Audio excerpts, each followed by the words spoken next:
Hello and welcome back to my channel.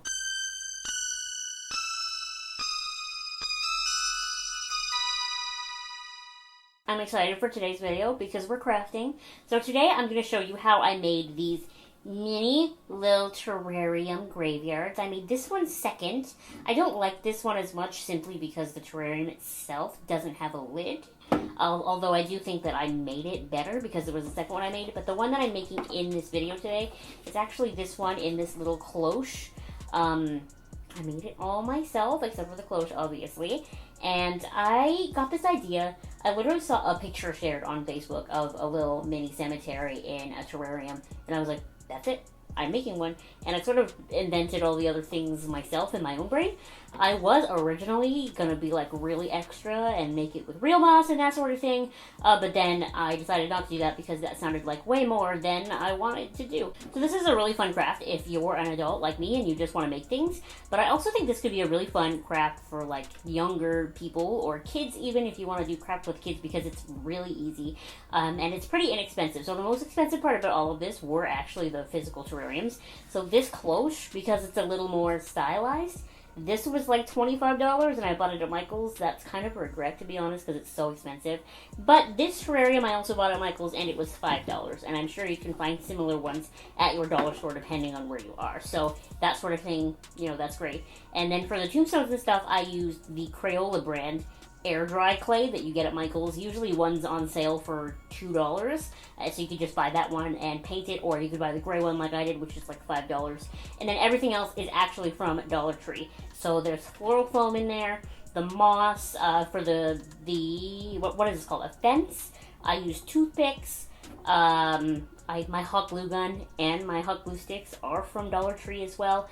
My acrylic paints are not from Dollar Tree, but they are just like the basic Craftsmart brand from Michael's, so they're about $1 each. All of my brushes and my sponges are also very inexpensive. My sponges especially are those triangle ones from Dollar Tree that are made of sponges and I just rip up the edge. Like I said, this is a really fun, easy craft to do regardless of your age. I really enjoyed it. And honestly, I'm glad I did it, and I'm glad that I saw that random Facebook post that inspired it. So if you want to make one yourself, this is how I made this. So the first thing I did was probably the thing that takes the most time out of this whole process, and that is, of course, making the tombstones. So I'm just opening my little package of clay here. I bought the gray clay, and I'm just warming up in my hands because clay is much easier to use when your hands have warmed it up.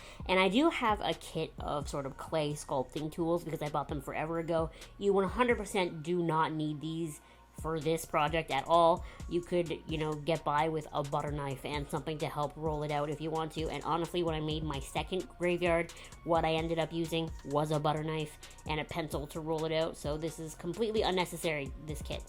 So I ended up making quite a few little standard graveyard tombstone shapes. I also made a sort of cross one, and then I, for some reason, decided to be ambitious and made an angel shape, which I kind of regret, honestly, because she was so hard to paint. She was so hard to get in the little cloche. But you can do what you want to do. Any sort of graveyardy looking tombstone shape that you could think of, you can make it. And basically what you're going to want to do is you're going to want to make the shape and then shove a toothpick into it or build it around the toothpick so that you can use this to stick it in the floral foam so that it can dry. I let them dry for a couple of days personally because I just feel like when they're thicker like this, overnight isn't enough. So I let them dry for a couple of days, and then so you're going to want to let them dry sitting in the floral foam, and then obviously at the end the project is made out of the floral foam. So the toothpicks just make life way easier than trying to glue them onto a different base and that sort of thing. So that is the way that I did it both times I made this and how I would recommend doing it. Here I'm making sort of what's going to be the base of the cross. So see, I have like a rectangle going straight up, and then I kind of fold it around the toothpick, and then I'm going to take another little piece and make the cross section. I think this one, out of all the weird shapes I tried to make, this one was definitely the easier one. So you could try that, or of course just make regular tombstone shapes. And then off camera I ended up using black clay as well to make sort of peaks for the fences and the cross sections. So now my favorite part, the most creative part, is painting. So I have gray, black, white, green, dark brown, light brown, and yellow out. And basically what I'm doing is I have them poured out onto that piece of cardboard, and I've taken this triangular sponge and I've completely annihilated the bottom of it, completely ripped it up, so that we get sort of a spackled, dirty look onto these tombstones when I paint them. So what I'm doing is mixing colors with a little toothpick and sort of taking away, green and adding gray and that sort of thing, so that I get sort of old or mossy sort of looks on these tombstones as I paint them. And really all I'm doing, I'm not painting them, there's no real detail, it's just hitting them with the sponges to get different levels of shadow and moss and that sort of thing to make these tombstones look like they've aged a little bit, like they've been in this little cemetery that we're making for a while. This to me is the most fun because you really can't go wrong. You're just kind of making things up as you go. Some of the tombstones have just the dark gray on them so that they look a little bit newer. Some of them have a lot of dark gray and a lot of green and a lot of brown so that they look like they've been there for a long time. Some of them I painted RIP on before I actually started painting them so that you could read them. Some of them I didn't want anything on, and it's entirely up to you how you want to make your tombstones look. The one that was the hardest to paint was obviously the angel because she had so many nooks and crannies. Again, she looks alright, but I wouldn't make her again because I'm just not a good enough sculptor, and she was a lot of work to make and a lot of work to paint, and honestly overall just not really worth it. The little cross though that you can see at the front of the floral foam, I like that one. I like how that one turned out. And then of course to paint the fence, all I did was I just painted the Toothpicks black. I didn't bother doing anything else. You really could have added, some kind of brown to it to make it look rusty or whatever you want to do. I was just kind of over it at that point because I did the fences last, but you could of course be a little more creative and a little more detailed if you want to. So now onto the floral foam just itself after all that paint has dried.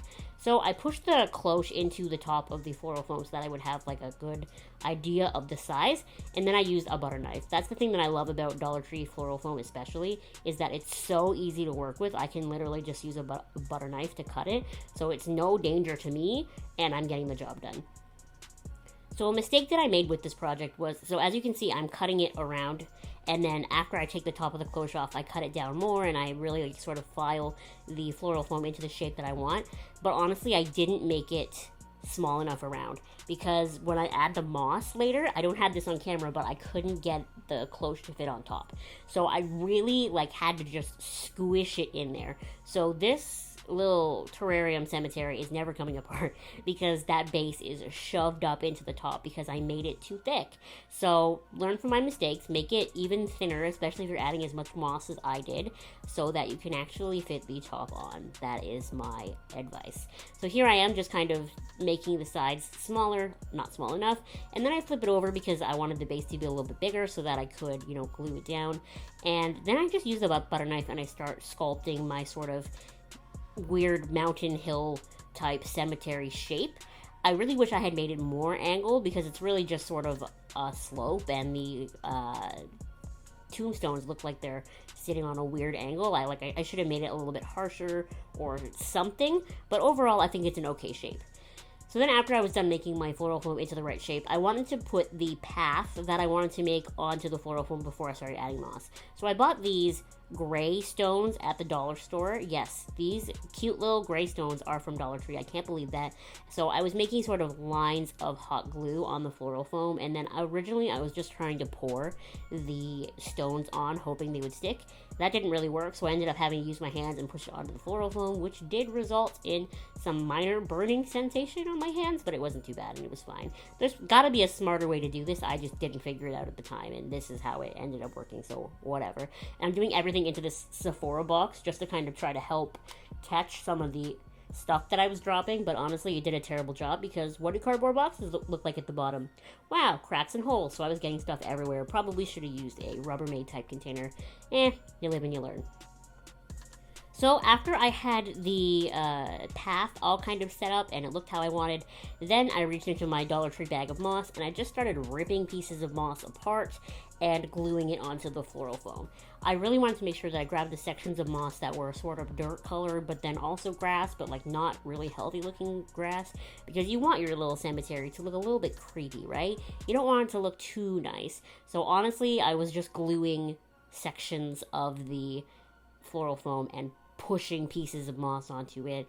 I would end up finding little holes where I could see the floral foam, and then you just add more glue and you just push the moss in more. Like, you're just going to kind of, as you try to get this in the cloche at the end, you're going to notice that the glass is going to push up different pieces, so you're going to need more glue, more moss to cover the floral foam completely. So it's just kind of a trial and error type thing, but I mean, I didn't mind, and the moss was a lot less hard on my fingers than the path was.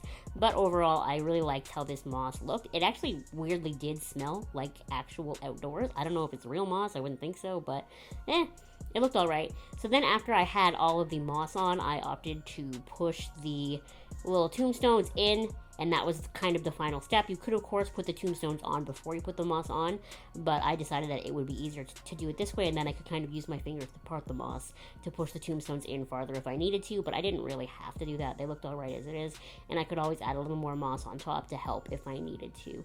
And that is the finished little cemetery in a little terrarium. Overall, it wasn't expensive, and it was just like a fun little craft to do. I think it looks really cute, and I made it, so, you know, it's a little more special to my heart than just something I could buy, because I did work so hard on it. And overall, I mean, I don't think it looks too bad. I don't know. I think it's cute. And anyway, thank you so much for watching today's video. Make sure you give it a thumbs up, and you subscribe to my channel if you have not subscribed already, and I will see you next time.